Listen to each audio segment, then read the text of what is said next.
Naduna kurwa harbiani atlin lâu Căn chăm không lại lâu Naduna kurwa har Mi nung nít nu a Katling sung lâu bôi ba Si se na vai lam ma chu Thiam châu ter ka si sang Koro har dot na ka si Na ka dot na ki Thang chat le upat na viau te Na ta si dung za se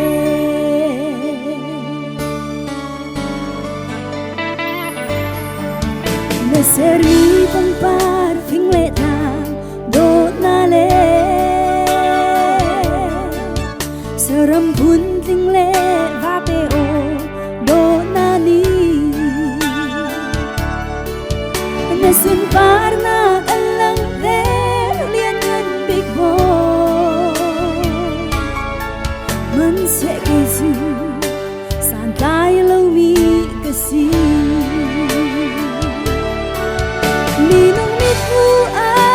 Katling sung lâu bôi ba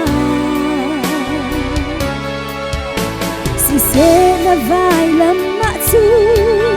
Thiam châu ter ka si sang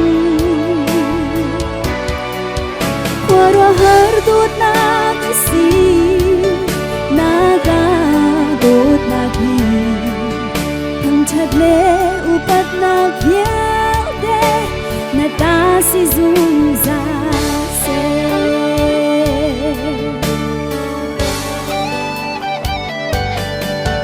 Van tu mui la ka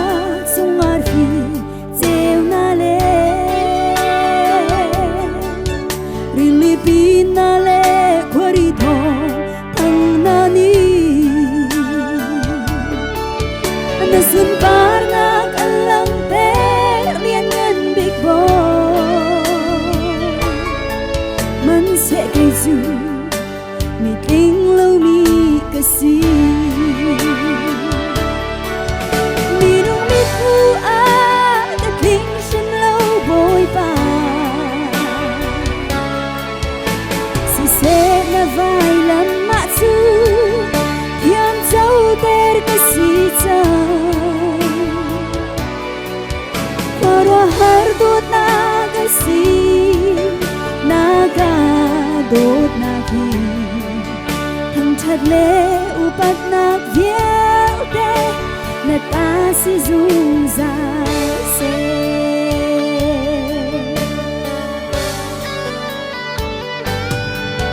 Na sang pha na thong in tlan mi Karak si Asung loi tu ke na ve Ngay na thi Van sung sun par na krau sung pe karak si